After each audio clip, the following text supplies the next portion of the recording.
Hey, basketball fans, welcome back to Tips and Streams, your go-to spot for the hottest NBA regular season predictions.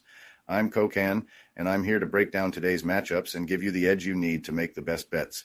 Before we dive in, make sure you hit that subscribe button and like this video. Your support means the world to us. Remember, our channel has no sponsors and relies solely on the love and support of viewers like you. Even a small donation by pressing the thanks button under the video helps us keep bringing you top-notch content every day. Don't forget to share this video with your friends and fellow basketball enthusiasts. And we love hearing from you, so drop a comment below and let us know what you want to see in our forecasts. Your feedback helps us improve and bring you the content you crave. Let's jump right into today's NBA predictions. We've got some exciting games lined up, so stay tuned and let's get that winning streak going. Today we have predictions for 5 NBA games. The first prediction for today is for a game between the Dallas Mavericks and Boston Celtics. Man, tonight's game is shaping up to be a wild one, and I've got a lot to say about it. The Mavericks are riding a tidal wave of change right now. Luka Doncic is off to the Lakers in a blockbuster move that brought Anthony Davis to Dallas, and while that trade shakes things up, it's left them in a bit of a funk. With a 26-25 record and 3 straight losses in their wake, 2 since the trade, the Mavs are scrambling to find a new groove without their former superstar. And of course, with AD still sidelined, Kyrie Irving and Klay Thompson have been holding down the fort, trying to fill the offensive void. I mean, the offense is still balanced, 11 players are hitting double digits, but without Doncic's magic and AD's inside presence, it's clear the Mavericks are in a transition period. Defensively, they've been doing okay, but not spectacular. They're allowing 113.4 points per game and struggling on the three-point front, so you know once Davis gets back, that's where they'll need to tighten up. Right now, PJ Washington is hauling down boards like he's on a mission, and Daniel Gafford is doing his best to protect the rim with nearly 2 blocks a game. But honestly, without their usual playmaker on the ball, and with a roster dealing with injuries left and right, it's a tall order. Now, let's talk about the Celtics. These guys are absolute juggernauts right now. With a 36-15 record and some serious momentum from winning streaks, Boston has been cruising. Their offense is smooth, putting up 117.2 points a game, even if they aren't lighting it up from beyond the arc like some teams. Jason Tatum and Jaylen Brown are the dynamic duo making waves, with Tatum averaging nearly 27 points and Brown not far behind with over 23. And let's not forget the supporting cast. Porzingis, Holiday, White, and Pritchard are all ready to knock down shots and make plays, adding serious depth to the squad.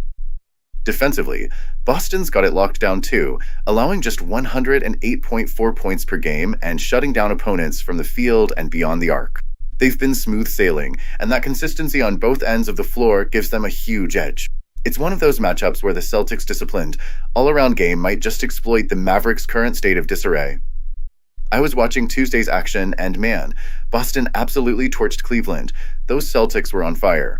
And even though I caught the Mavericks game against Philly, where Irving exploded for 34 points and Gafford and Thompson had their moments, it's clear that Dallas isn't firing on all cylinders yet. The vibe is that the Mavs are still reeling from the shock of Doncic's departure, and there's a lot of chatter in the locker room about adjusting to this new reality. What really gets me is the trend with Boston. They sometimes seem to coast after a big win, especially after covering the spread. But tonight, with Dallas in a state of transition and missing key players, I'm leaning toward the Mavericks pulling off an upset by covering an 11-point spread. And if you're a stats junkie, the over is looking enticing too. The combined scoring potential is there, especially considering how these teams have been pushing the pace despite not being the fastest in possessions. So, here's my 2 cents. Expect Irving to put on another clinic tonight, trying to rally a Mavericks team that's hungry to prove a point in the midst of all this drama. And while the Celtics are an absolute powerhouse with a deep rotation and a knack for shutting teams down on defense, there's something about the Mavs' resilience that gives me hope for a competitive battle. It might not be a blowout, but if the Mavericks can stay aggressive and keep the Celtics on their toes, they could very well cover that spread and even push the total score over the projected mark.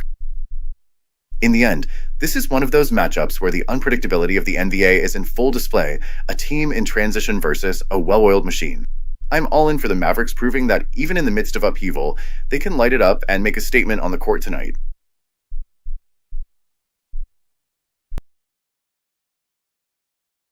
Welcome to BetUS, Sportsbook and Casino, your ultimate hub for secure and thrilling sports betting and casino gaming. BetUS is one of the oldest and most reliable online sportsbooks in the U.S., serving millions of clients all over the globe each month. BetUS, trusted for over 30 years, offers huge welcome bonuses, countless betting options, and many deposit and payout methods. Depositing funds is a breeze and safe, with a minimum deposit of just $10. Payouts are fast and hassle-free, beginning at only $50. Choose from various payout options like MoneyGram, couriered check, cryptocurrency, or bank wire. Signing up is quick and easy. For signing up, you can use the link in the description and enjoy a generous 125% welcome bonus of up to $3,000. By signing up using the link in the description, you'll also support us as we earn a small commission from your registration at BetUS. Thank you for supporting us. Join now and start winning.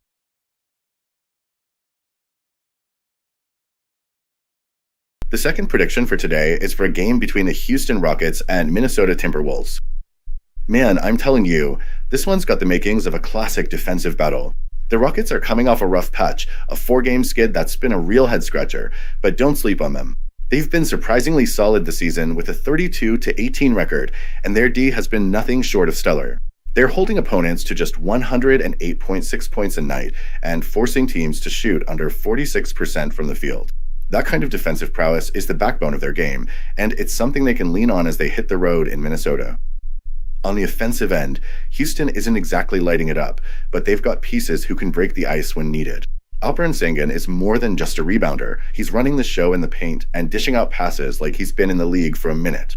Jalen Green has that scoring flair, hitting buckets and keeping defenses on their toes, while Fred VanVleet, when healthy, is the kind of floor general you'd love to have running the pick and roll. Without VanVleet, though, they're a bit more unpredictable. I mean, Amen Thompson is stepping up, but let's be real, he's still learning the ropes. Now, let's talk about the Timberwolves. They're sitting at 27-23 and are in desperate need of a win after a couple of back-to-back losses. Anthony Edwards has been their go-to guy, dishing out 26.5 points per game like it's nothing. But the real X factor here is their D. Minnesota has managed to lock down opponents, giving up only 108 points per game, and they're super disciplined when it comes to contesting shots. Rudy Gobert, not to be confused with any previous misreports on Julius Randle, is a beast in the paint, pulling down boards and swatting shots, while Jaden McDaniels has been a nuisance on the perimeter with his pesky steals. What makes this game extra intriguing is the contrast in styles. Houston's got that hard-nosed, rebound-first mentality, and they love turning defense into offense, especially on the road, where they've been 17-9 overall. Meanwhile, Minnesota, playing at home, but only at a mediocre 12-12, can sometimes get a bit complacent, especially when they're riding on the momentum of a back-to-back. I feel like the Timberwolves' D is ready to lock in, but their offense can go cold if Edwards doesn't catch fire early. Both teams have split their season series so far, and honestly, it feels like this one's going to come down to a few key plays in the closing minutes. I'm leaning towards the Rockets pulling off a narrow victory. Their road success and gritty defensive mindset give them a slight edge, and with the offense working on better ball movement, rather than forcing shots, I think they can make the difference. For me, this is going to be a low-scoring, grinded-out affair, and I'm taking the under on the total points, likely keeping things under 216.5. That's my 2 cents, and I can't wait to see how it all unfolds on the hardwood. Before we move on, I have a quick favor to ask. If you're enjoying the content, please take a second to like this video and subscribe to the channel. Subscribing might seem like a small action, but it actually makes a big impact for us. Plus, it's completely free for you. Have you clicked that subscribe button? Awesome, thank you so much for your support. Now let's dive back into the video. The third prediction for today is for a game between the Orlando Magic and Denver Nuggets. Alright, so here's my 2 cents on tonight's matchup between the Orlando Magic and the Denver Nuggets, a game that's got plenty of intrigue and a few quirks you just can't ignore. Now, we all know that Orlando has built its reputation around lockdown defense. These guys have been doing a damn good job this season, holding opponents to just about 105 points a night and forcing turnovers like it's second nature. They're the kind of team that makes you think twice before taking a contested three, because teams are barely getting a look at the rim when they face the Magic. If they can turn up that same level of defensive intensity tonight, they might just give the Nuggets more than a run for their money, especially when it comes to covering that spread. But let's talk about the heart and soul of this Magic squad, Franz Wagner and Paolo Banchero. These two aren't just putting up numbers, they're the engine that drives the offense. Together, they're dishing out close to 47 points, snatching rebounds, and setting up plays like seasoned pros. They've been stepping up on both ends of the floor, and if they can stay locked in against Denver's star-studded lineup, especially when it comes to taming a big man like Jokic in the paint, we could be in for a real treat. It's a tall order, but hey, if there's one thing I've learned about this game, it's that nothing's ever a given. Now, shifting gears to the Mile High City, the Nuggets are coming off a sizzling 4-game win streak. Their offense has been on fire, averaging over 128 points per game with a shooting percentage that would make any fan proud. I mean, when they're in flow, they're hitting shots from everywhere, including a respectable clip from downtown. Every time they hit that 120-point mark, it seems like the game practically writes itself for them. But here's the kicker. Denver already handed Orlando a tough lesson earlier in the season. They managed to smother the Magic on defense, holding them to a measly 37% from the field and cutting down their three-point attempts significantly. If they can repeat that kind of performance tonight, you'd be hard-pressed to bet against them. That said, there's a twist here that's hard to ignore. The Magic are riding a rough road trip, literally. They've been away from home for too long now, slogging through a grueling West Coast journey with multiple consecutive road games. For a team that's usually a force at home, this extended stretch on the road has definitely taken its toll. Meanwhile, the Nuggets are enjoying the comfort of their own court, with less travel and a rotation that's been clicking on all cylinders. It's one of those matchups where the physical and mental fatigue might just tilt the scales. And trust me, when teams are on the back-to-back, every minute counts. In my book, though the Nuggets look like they're riding a wave of momentum, the Magic's defensive prowess and the sheer talent of Wagner and Banchero give them a fighting chance. I'm leaning towards the idea that if Orlando can channel their inner grit and keep Denver's high-octane offense in check, especially by limiting those three-point looks and forcing more turnovers, they might just keep the game within reach. And let's be real, when Denver's offense goes off, it's like watching a highlight reel. But if the Magic can disrupt that rhythm and force a more deliberate pace, they could well cover that 9-point spread. So, here's where I stand. Despite the odds and the weight of the road trip on their shoulders, I'm picking the Orlando Magic to cover. Yeah, I'm a Magic fan at heart, and while I know they've been struggling on the road recently, sometimes that extra push is all you need to pull off an upset. I'm taking a bit of a contrarian stance here, banking on the Magic's ability to tighten up their defense, make the Nuggets work for every basket, and keep the overall score lower than expected. In this one, I'm all in on the Magic, watching them lock in on the defensive end, force Denver into a slower game, and ultimately cover that 9-point spread. Let's see if tonight becomes one of those games where the underdog rises to the challenge. The fourth prediction for today is for a game between the Golden State Warriors and Los Angeles Lakers. Man, this game between the Lakers and Warriors is shaping up to be a real barn burner. Even though the Warriors had a rough night last time out, don't let that fool you. Golden State's defense is still one of the stingiest in the league, holding teams to just 111.4 points a game on average. When they keep their opponents under 115, they're racking up wins like it's nothing, so they really need to dial it in on that end tonight. On the flip side, Steph Curry's got to step up in a big way. He's been putting up solid numbers, around 22 points a game, and his range from deep is something else at nearly 40%. With Wiggins out of the lineup, the load's a bit heavier on Curry, so if he finds his rhythm early, I expect the Warriors to stay in the fight. There's been chatter about some roster moves, but as far as I know, the core remains intact, aside from the loss of Wiggins, which is definitely a blow. Now, looking at the Lakers, they're riding high right now. Fresh off that big win over the Clippers, a dominant 122-97 blowout that capped off a killer road trip, the Lakers have been playing some top-tier basketball. Their defense has been on point, holding opponents to just about 104 points a night and forcing subpar shooting percentages. And don't forget, these guys have a strong track record at home, not to mention they've already outlasted the Warriors in 2 meetings this season by scoring over 115 points in each game. It's going to be all about who can dictate the pace. The Warriors need to lock in their defensive intensity to keep the Lakers from turning up the heat too much, ideally holding them under the 110 to 115 mark. Meanwhile, the Lakers are firing on all cylinders, especially when LeBron's on the floor.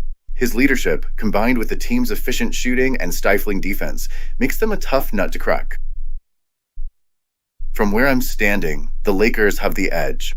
I wouldn't be surprised if they win by 7 or 8 points. Still, don't count out the fireworks when Curry and LeBron go head-to-head. Their matchups always light up the scoreboard, and I'm betting the total points will easily go over 221. Bottom line, expect a high-octane, back-and-forth affair that could very well be one of the season's classic showdowns. The fifth prediction for today is for a game between the Indiana Pacers and Los Angeles Clippers. All right, here's my 2 cents on what's shaping up to be an intriguing battle between the Clippers and the Pacers. Now, if you're a hoops junkie like me, you know this game isn't just another regular season affair. It's a clash of identities. The Pacers, who just saw their 4-game win streak cut short in a brutal 112-89 loss to the Trailblazers, are still riding high overall at 28-21, even if that defeat stings a bit. They've transformed themselves from a struggling road squad, remember that abysmal 2-11 start away from home, into a team that's now 10-2 in their last dozen trips on the road. Their up-tempo, fast break style might be a bit slower than the flashy pace they flashed last season, but it's still a crucial part of their identity. Tyrese Halliburton, their spark plug, has been putting up big numbers on his good nights, dropping 30 points against Detroit and 28 against San Antonio, but man, his inconsistency is a thorn in their side. When he's off, it's tough for coach Rick Carlisle to keep the engine running smoothly. Thankfully, the Pacers have other weapons in their arsenal. Pascal Siakam, fresh off his Toronto days, has been a model of steady production, averaging around 20 points a pop, and TJ McConnell from the bench has proven to be one of the league's most dependable sixth men. There's even young Benedict Mathurin carving out a key role, hinting that the future is bright in Indiana. Switching gears to the Clippers, they're coming off a couple of rough nights, falling short in games they were expected to win. Their record sits at 28-22, and while they still hold a solid playoff spot in the West, there's definitely some work to be done. Their recent loss to the Lakers, an absolute city rivalry showdown where nothing seemed to click offensively, was a wake-up call. Norman Powell's been stepping up, knocking down 20 points and emerging as the team's go-to guy in Kawhi Leonard's absence. Leonard's still trying to find his old self, so the scoring load has naturally shifted. And then there's James Harden, now playing with a veteran's poise and a quiet leadership that steadies the locker room, while Ivica Zubac has been nothing short of a revelation on the defensive end, patrolling the rim like a pro. Here's where it gets really fun. Tonight, we're watching a classic clash of styles. The Pacers want to keep things fast and furious, relying on their pace and transition game, but the Clippers are all about slowing the game down, locking down on defense, and controlling the tempo. The Clippers have been absolute monsters at home this season, boasting an 18-8 record and looking like they know exactly how to shut down opponents on their court. Given that, I'm leaning towards the Clippers pulling this one out of their bag. The Pacers have shown plenty of promise, but their recent struggles, especially that 89-point performance against Portland, raise some red flags. With 13 of their 21 losses coming on the road, the big question is whether they can switch gears when facing a top-notch home team like the Clippers. In my book, the Clippers' ability to slow down the game and disrupt Indiana's rhythm gives them a real edge. If they can clamp down defensively and force the Pacers to settle into a slower, half-court offense, I don't see much room for error. So, here's the lowdown. I'm expecting the Clippers to bounce back, lean on their defensive identity, and cover the spread at home by about 6 points. They're hungry for redemption after the Lakers game, and with their home court advantage on their side, it's tough to bet against them. In the end, it's all about which team can impose their will on the game's pace. My gut tells me the Clippers will come out on top, turning the tables on the Pacers in what should be a hard-fought, entertaining battle.